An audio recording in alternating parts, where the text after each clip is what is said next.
The Navy had approached us and they'd shown us a painting from the Ajanta caves.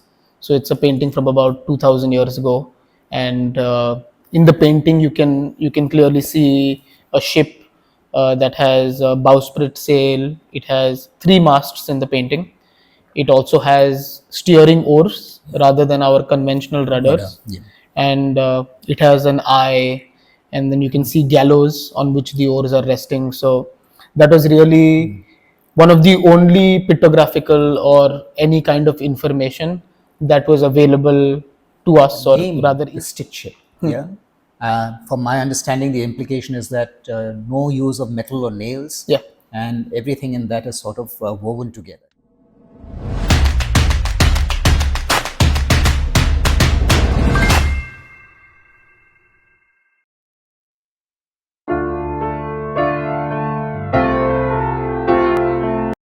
Good morning, everyone. Welcome to the next episode of Dabblem Dialogues. Today, I'm delighted to tell you that as my guest, I have Prathamesh Dandekar. He runs Hodi Innovation, which is a shipyard on beautiful Diwar Island, just a little south of where we are right now in Goa.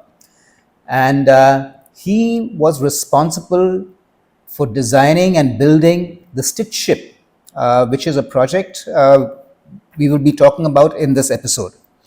Prathamesh has done his engineering from the California State Polytechnic University in the US. And after finishing that, he came back over here. There's a shipyard adjacent to the one that he's running, which is the Aquarius shipyard, which is run by his father, who was also where in that shipyard they made our two sail training ships, not sail training ships, but our sail vessels, that is Tarini, and thereafter was Madhe. Madhe. Yeah. Madhe was first. Madhe, as you well know, was what the leap sailed around the world. And thereafter, I think even Abhilash, same boat, yeah. went on Madhe.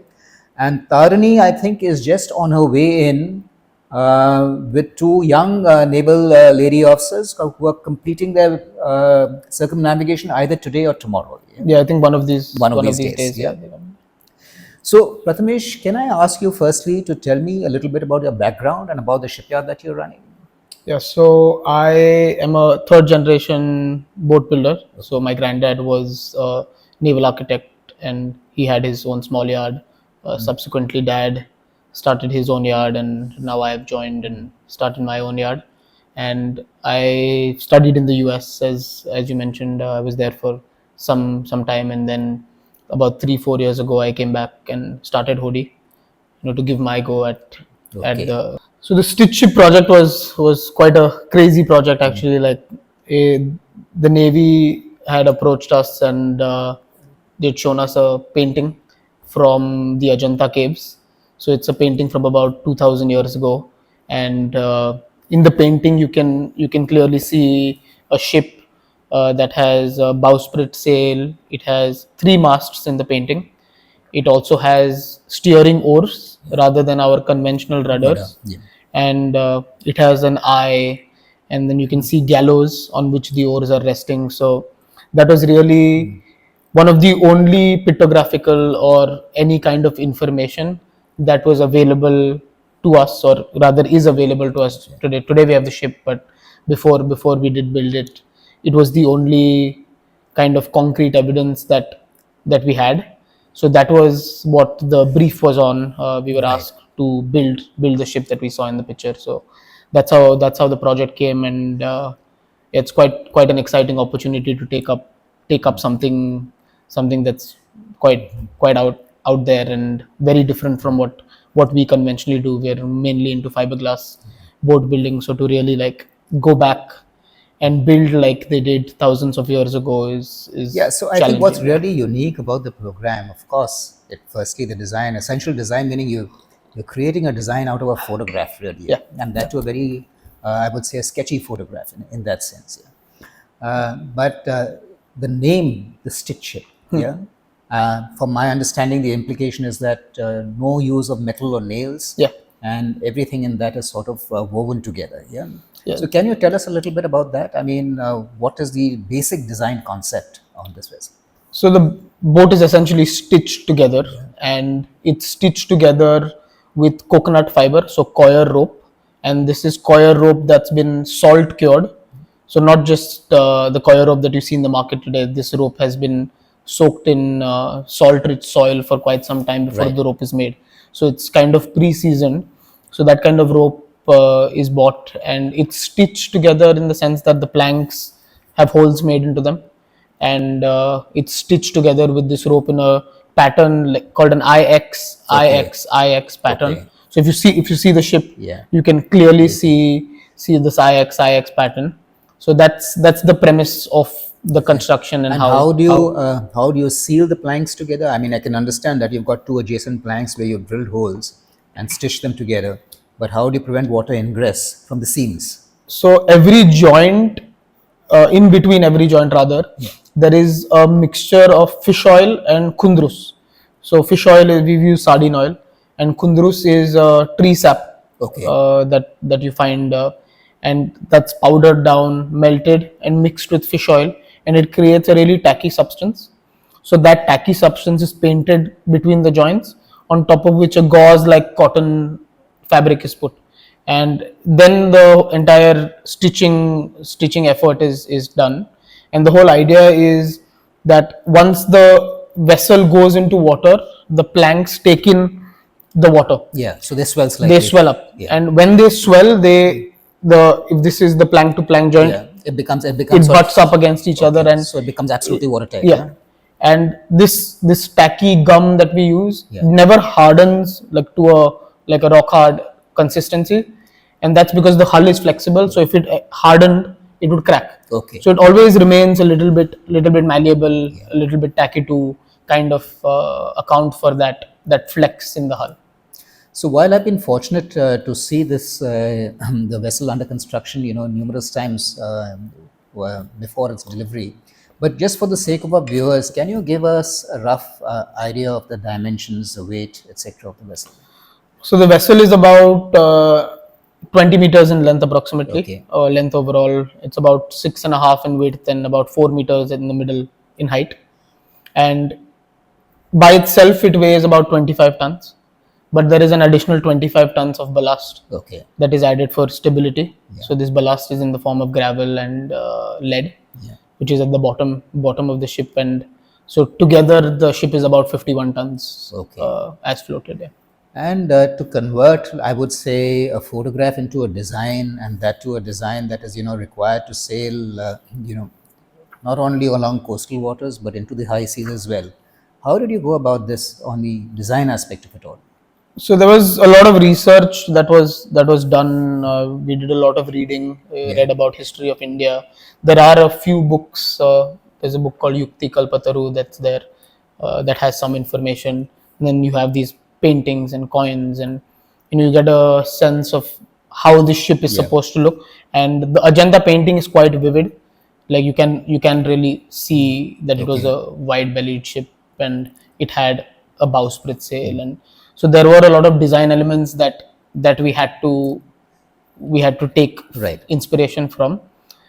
Plus, in history of the world, there were ships also during that time, so we Okay. read about those, and there are a lot of similarities in the ships during that time.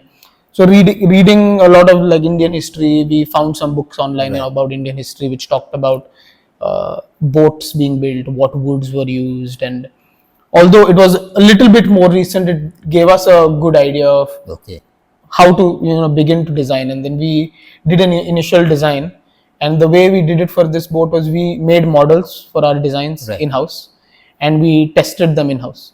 So we did like the inclining experiment at For model scale. stability and all that. Yeah. Yeah, at model scale, and then we kind of kept iterating on the design and got to the final design.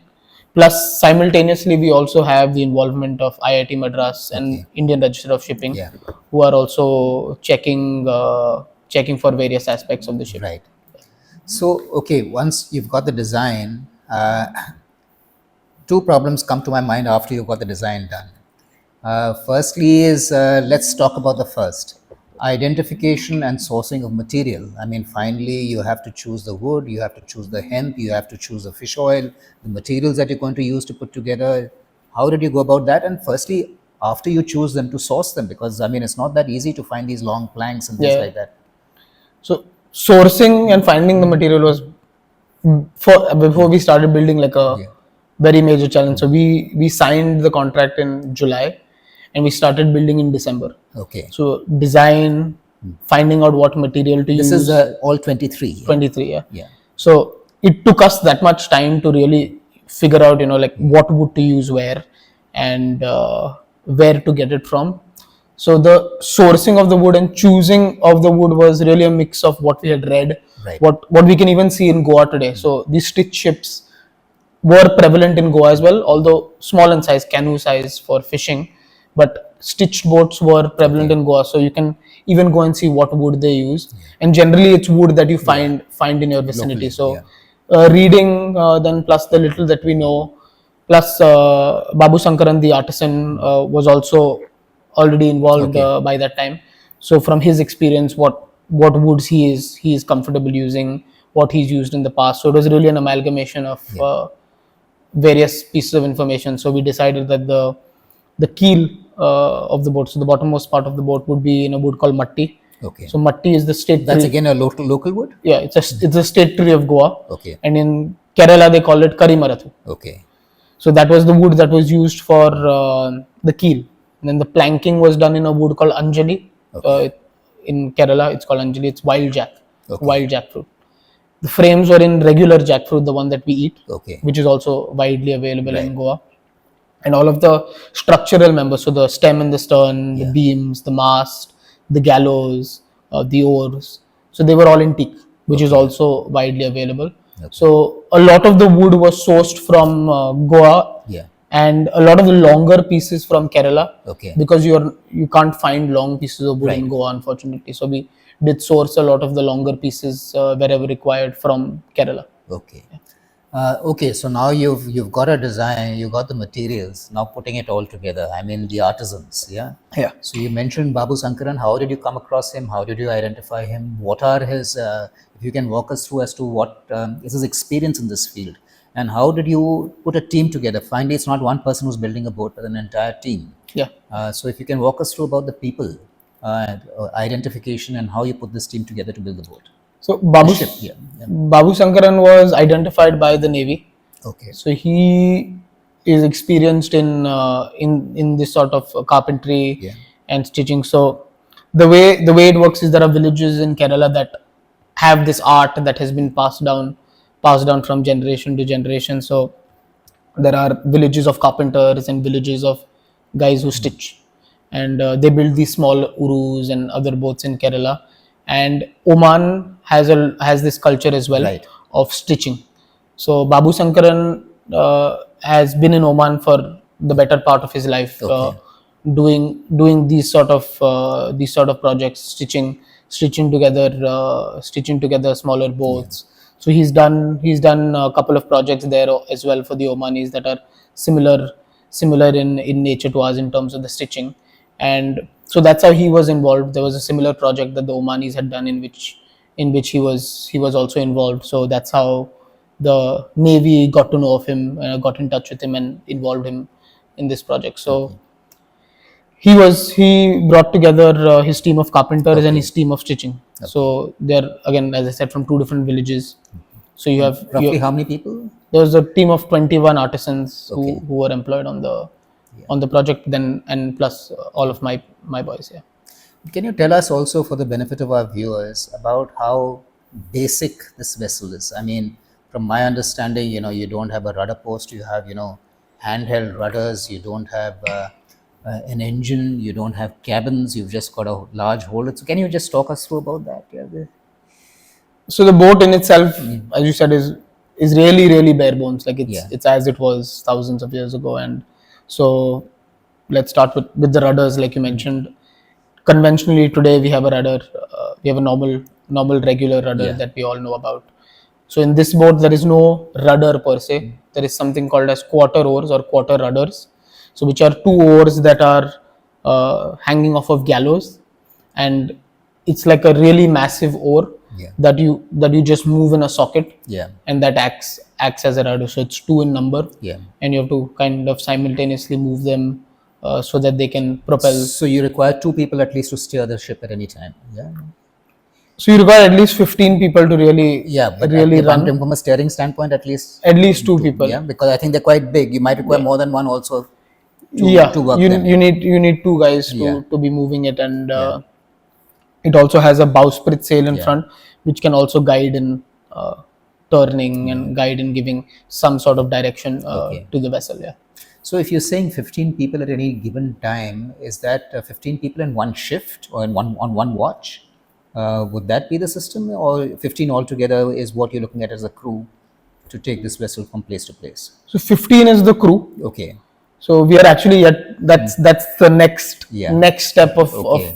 really figuring out how exactly we want to operate this vessel. But so it takes about say to hoist one sail, we have one two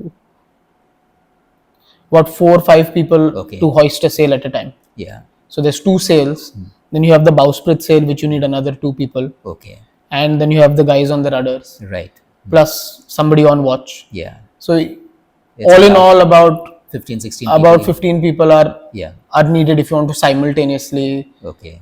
do all operations at the same time. Okay. But I reckon that we won't be simultaneously doing everything. So And are you going to be involved in this process of training the crew and things like that, or this is going to be largely a Navy function from now on? so training was part of the contract. So Okay. Dilip Donde is the trainer. Okay, so he'll be filling in that role, yeah. He's trained the crew, and he was there Okay. training the crew as part of Okay. the contract. So it was we were asked to Yeah. hire a trainer who Okay. has sufficient experience. Right. So we had hired And so Captain Donde services. She has sort of been under sail already. I mean, that part is already done. Is it behind you? No, so we've done the trials. Yeah. And they've moved her from Goa to Karwar. And the trials include sailing. They did a little bit, but not too much given Yeah. the weather. So once Monsoon the subside, yeah. monsoons are over, I believe they will train some more. They will understand how exactly the boat is used. So the sailing is being handled by the Navy. Yeah. So they'll have probably some training, and then eventually I believe there are some voyages planned Yeah. towards So, the end of this year. that's what even I have been. That's really moving. I think the Navy will be handling that part of it. But as per your understanding, I thought that she might even be going all the way to Muscat. Is that also being planned? Is that on the cards? So I believe in the news, the first voyage was planned to Muscat. So Okay. it's going to be from Gujarat to Oman Okay. as the first voyage Yeah. of this vessel, and then I believe if time permits, or if the Navy is still intending to do another voyage, it will be from Orissa to Bali Okay. to replicate the Bali Jatra. Yeah. And eventually, I understand this vessel is going to find its place in the new maritime museum that is coming up in Lothal. Is that what the long-term plan for the vessel is? I believe so. Yes. So once she replicates these trade routes, and once we've gotten out all of the I guess what intentions for which she was built, she will eventually go into the museum for the public to see, for the public to kind of learn from this project, how it has retraced the ancient trade routes, how she was built. So it will be there, just like a lot of countries in the world today have ships. Right. Ships like this. There's a ship called Jewel of Muscat that's Yeah. in Singapore. We have a ship called Vasa that's in Sweden, I believe. Okay. So similarly, a lot of countries have such projects, have such ships on display. Some countries have been fortunate to find wrecks Yeah. and have restored these wrecks and have them on display. So, all big maritime nations have a project like Yeah. this. They have a museum like this. So I think it's a great initiative to, kind of actually build her, then sail her to prove what the past really was, and then then eventually open her up to open visitors. up to public. Yeah, that would So be great, I think it's a great So way to put it out it's there. been a fascinating conversation. Can I ask you? I mean, this has been quite, I would say, a unique project that you've really undertaken absolutely. in almost every aspect. What are your takeaways? I mean, as an individual and as well as for your for Hodi Innovations, what are the big time takeaways from this entire program that you have? So it was quite challenging. Yeah, Like yeah, to say the least, quite challenging, but equally fun. So we really had to kind of forget our modern boat building tools and modern boat building techniques, and really kind of start from ground zero Yeah.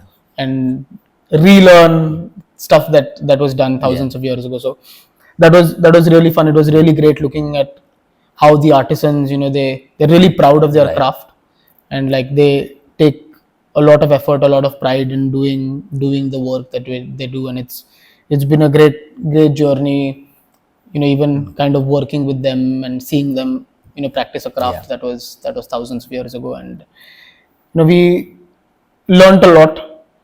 One was to not take our Yeah. tools for granted, and it was great to kind of from ground up design a ship, take it from idea to the actual boat. Yeah. And there's some unique aspects of this boat. We steam bend the planks Okay. into shape, because the wood doesn't bend, so you cook it for about 2-3 hours and Okay. then bend it into shape. And it retains that shape after It that. retains that shape once it dries. Then Okay. the sails are square rigged sails. Yeah. Like as you mentioned, we have some experience with Made, Tarini. Yeah. They are lantern sails. These are square rigged sails. All of the rigging here is Manila, not your regular Yeah. Dyneema.